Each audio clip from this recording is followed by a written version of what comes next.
Assalamualaikum warahmatullahi wabarakatuh. Waalaikumsalam warahmatullahi wabarakatuh. Perkenalkan, nama saya Malina Evianti. Saya dari Universitas Negeri Padang ingin melakukan wawancara, dan apakah kamu bersedia menjawab beberapa pertanyaan dari saya? Boleh. Baiklah, sebelum itu bisakah kamu perkenalkan dirimu? Baik. Perkenalkan, nama saya Aprieli, berasal dari Alahan Panjang. Sekarang saya mahasiswa dari Institut Agama Islam Negeri Batu Sangkar. Baiklah, saya ingin mengajukan pertanyaan yang pertama, yaitu menurutmu bagaimanakah perbedaan saat masih berada di sekolah menengah atas dengan saat ini, yaitu kuliah?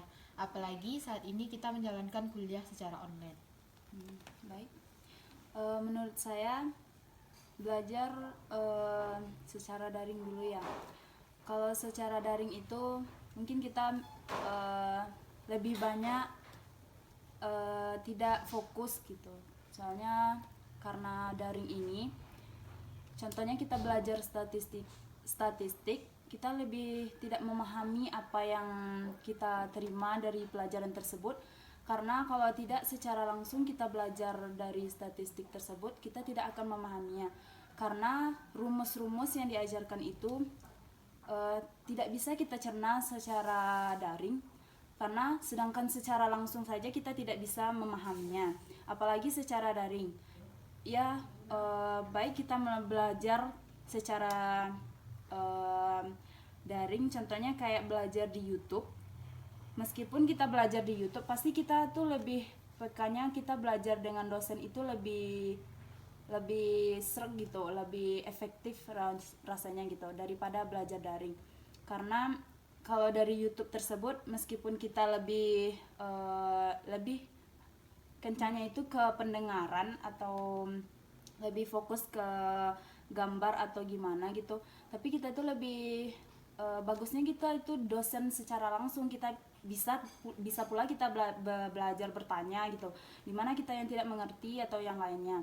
Tapi kalau secara daring, meskipun kita ada keuntungannya, contohnya kita bisa melakukan aktivitas yang lain. Bahkan mahasiswa kebanyakan dari sekarang belajar daring itu contohnya kayak Zoom itu dia tuh lebih palingan dia bangun tidur, dia tuh langsung ambil HP atau gimana gitu. Dia tuh pasti nggak ada itu namanya pakaian mahasiswa itu nggak ada gitu. Palingan kayak baju tidur atau gimana. Meskipun pakai Zoom, itu pun kameranya pasti tidak akan dibuka semua gitu. Karena pasti kita ada yang masih tidur atau gimana, kameranya kita kan nggak tahu dosen itu gimana gitu. Palingan mungkin kita ada yang makan atau gimana. Tapi kalau secara luring atau tatap muka, kita tuh lebih efektif gitu, lebih fokus untuk belajar. Meskipun gitu ya, sekian dari saya.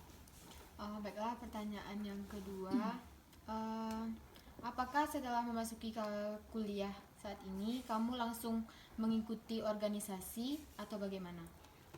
Kalau saya semester 1 dulu saya nggak ada ikut organisasi karena pendaftaran untuk kegiatan mahasiswa itu belum dibuka. Dan saya masuk kegiatan organisasi itu waktu semester 2.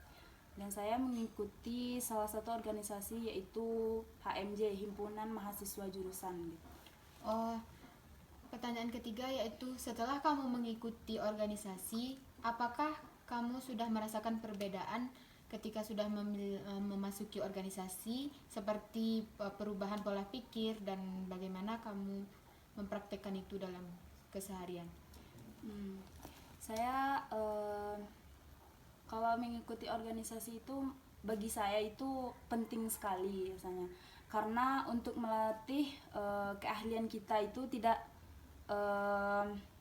harus kita saling atau sendiri dalam berbagai macam apapun yang kita lakukan. Pasti kita tidak bisa melakukannya sendiri atau bagaimana. Tapi kalau kita mengikuti organisasi, kita itu lebih pasti kita lebih banyak bertanya kepada teman sebaya kita atau kepada kakak-kakak senior. Karena dalam mengikuti organisasi itu kita dapat peluang besar rasanya gitu. Dari apa yang kita tidak tahu, kita bisa tahu. Contohnya kayak dalam mengikuti acara, saya mengikuti HMJ ini, sudah banyak saya mengikuti acara-acara seperti workshop dan selain sebagainya gitu.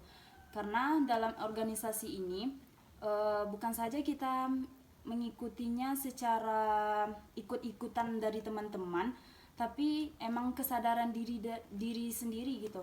Karena organisasi ini selain kita untuk membantu kita di kemudian hari, untuk melatih kita bersosialisasi dengan orang lain, kita bisa percaya diri juga. Jadi kalau kita ketemu masyarakat, contohnya besok kita KKN, contohnya kita itu lebih udah terbiasa gitu berbaur dengan masyarakat, bagaimana cara kita berbicara atau bagaimana kita cara bergaul dengan mereka gitu. Dan kita nantinya tidak akan canggung lagi bagaimana caranya untuk mengatasi ini atau bagaimana yang lainnya gitu. Dan kalau organisasi ini kita itu lebih terarah gitu, bagaimana untuk selanjutnya gitu. Baiklah, sekian beberapa pertanyaan dari saya. Terima kasih atas ketersediaan waktu kamu menjawab pertanyaan dari saya. Wassalamualaikum warahmatullahi wabarakatuh. Waalaikumsalam warahmatullahi wabarakatuh.